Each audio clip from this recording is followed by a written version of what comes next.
یقینی طور پر میں بھی آپ کا بہت بڑا فین، اور جس طرح سے آپ بڑا عام شاد کرتے ہیں اور جس طرح سے لوگ آپ کی پریڈکشنز کے اوپر بلیو کرتے ہیں، یقینی طور پر امیزنگ سر. اصل میں جو ہے نا پریڈکشنز، جی یہ these are all based on the scientific knowledge.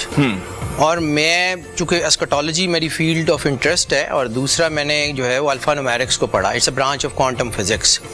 تو یہ جو انرجی ہے، یہ انرجی بہیو کیسے کرتی ہے، اٹس اے پیور سائنس. اس کا علم غیب سے دور دور تک، کروڑوں میل تک، کروڑوں نوری سالوں تک کوئی تعلق نہیں ہے. بالکل ٹھیک. دس از دا سملر سائنس. جیسے موسمیات والے جو ہیں وہ ہوا کا دباؤ چیزوں کو چیک کر کے بتاتے ہیں کہ جی کل اتنا ٹیمپریچر، پرسوں اتنا، ہم بھی وہی کرتے ہیں اور کئی دفعہ بتاتے ہیں کہ جو ہم نے بتایا تھا وہ کیوں نہیں ہوا، یہ بھی بتاتے ہیں. میں سر آج تک کبھی کریڈٹ نہیں لیا جی، کیونکہ میرے ایمان کا حصہ ہے کہ کریڈٹ میرا نہیں ہے، کریڈٹ اس اللہ کا ہے. میرا کام ہے بار کوڈ ریڈر کی طرح اللہ کے بنائے ہوئے سسٹم کو پڑھنا اور اس کو پڑھ کے جو وہاں ہے دیانتداری سے بتا دینا. بالکل ٹھیک. کیونکہ میرے ایمان کا ایک حصہ ہے کہ I have to answer my things. اور میرے لیے کائنات کا سب سے بڑا شرمندگی کا وقت وہ ہوگا کہ اگر اللہ مجھے یہ کہے کہ ہم نے تمہیں علم دیا تھا اور تم اپنی پراکسیز کو بیچتے رہے ہو، میں اپنی قبر میں کسی کے لیے عذاب نہیں بھروں گا. میں اپنے بچوں کو کبھی حرام نہیں کھلاؤں گا. میں اپنے کام کا اللہ کو جواب دینا ہے، اس لیے کوشش کرتا ہوں. جی، کریڈٹ میرا بنتا ہی نہیں ہے تو میں کیوں لوں؟ بس میں ہے ہی کوشش، تو وہی انسان کر سکتا. یہ ہے کہ انسان اپنا کام دیانتداری سے کرے، اپنے آپ کو یہ سمجھے کہ ویئر ہی سٹینڈز. اچھا، پروگرام کا کیونکہ ایک ہمارے سٹرکچر بھی ہے، ہم بہت سی گفتگو خاص طور پر آپ کو بلانے کا مقصد بھی یہی تھا. اس وقت دنیا بہت تیزی سے تبدیل ہو رہی ہے. بالکل ٹھیک. ہم چاہتے ہیں کہ آپ نے یہی کہا کہ نمبرز کو اگر انڈرسٹینڈ کیے تو آپ کی انڈرسٹینڈنگ کیا کہتی ہے؟ یہ جو کچھ ہو رہا ہے اس وقت دنیا میں، ہم یہ وارز دیکھتے ہیں بڑی بڑی، اور کچھ نے پریڈکشنز کی کہ بہت کچھ بدل جائے گا آنے والے وقت میں، تو کیا ہو رہا ہے اس وقت؟ سر قیامت تو نہیں آتی، وہ تو بڑی دور ہے ابھی.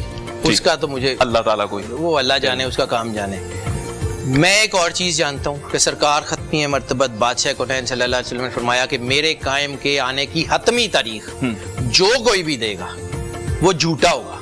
حدیث مستند متواتر اسناد کے ساتھ کہ جو کوئی بھی یہ کہے گا کہ مولا امام مہدی علیہ الصلوۃ والسلام فلاں دن فلاں وقت ظہور کر جائیں گے، وہ جھوٹا ہوگا. کمیاں دی اوقات نہیں ہوندی مالکاں نو ٹائم ٹیبل لکھانے. بالکل ٹھیک. ٹھیک ہے، بالکل ٹھیک. وہ ہماری اوقات نہیں ہے. میں ایک دروازے کے پیچھے کھڑا ہوں، دروازہ کھلے گا تو کیا ہوگا مجھے نہیں پتا. ٹھیک. مجھے صرف اتنا آئیڈیا ہو سکتا ہے کہ اب دروازہ کھلنے میں کتنا کا ٹائم ہے، میں اس کو کیلکولیٹ کر سکتا ہوں. بالکل ٹھیک. رہ گئی بات، تو میں جب ایسکٹالوجی میں احادیث اور نمبرز کو پڑھتا ہوں تو مجھے لگتا ہے کہ وہ جس بڑی جنگ کا سرکار ختمی مرتبت صلی اللہ علیہ وآلہ وسلم نے فرمایا تھا ملحمۃ الکبریٰ، ہم اسی ملحمۃ الکبریٰ کے 5ویں سال میں کھڑے ہیں. یہ وہی وقت ہے جس کے بارے میں علامہ محمد اقبال بہت سال پہلے کہہ گئے تھے کہ یہ گھڑی محشر کی ہے، تو عرصہ محشر میں ہے، پیش کر غافل اگر کوئی عمل دفتر میں ہے. تو یہ اصل میں یہ نمبرز اس وقت بہیو کرتے ہیں جب آپ اللہ سے جڑتے ہیں. خالق سے جڑنے کے بغیر مخلوق آپ کو راستہ نہیں دے سکتی. بالکل ٹھیک. اب یہ بات کہ یہ جو نمبر ہیں تو ہم ملحمۃ الکبریٰ کے 5ویں سال میں 2025 کا جو سال ہے اس کی ساری انرجی 1941 کے کیلنڈر سے ملتی تھی. 2026 کی ساری انرجی 1942 کے کیلنڈر سے ملتی ہے. 42 میں سیکنڈ ورلڈ وار اپنے فل فلیئر کے اوپر تھی، پیک پہ اوپر تھی. ٹھیک ہے. اور جو میری کیلکولیشن ہے، مجھے لگتا ہے کہ یہ جو جنگیں ہیں ان میں سے سٹاپ کا بٹن تو اب نکل گیا. اچھا. پاز ہوں گی، وہ بھی اگر ہوئی تو وقتی طور پر رکیں گے. ٹھیک ہے، وہ پاز ہو سکتی ہیں، سٹاپ نہیں ہوں گی.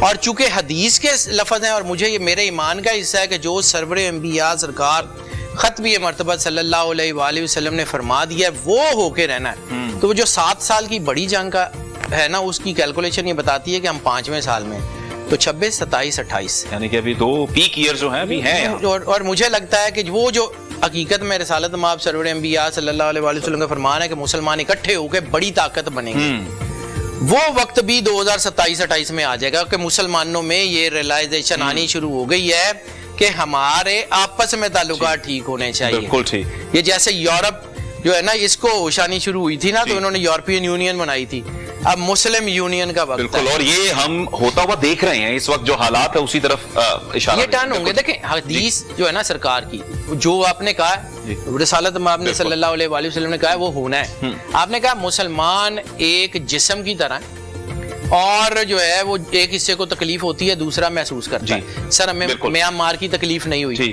ہمیں غزہ کی نہیں ہوئی, ہمیں صومالیہ کی نہیں ہوئی, ہمیں سوڈان کی نہیں ہوئی, ہمیں یمن کی نہیں ہوئی, ہمیں ایران کی تکلیف نہیں ہوئی.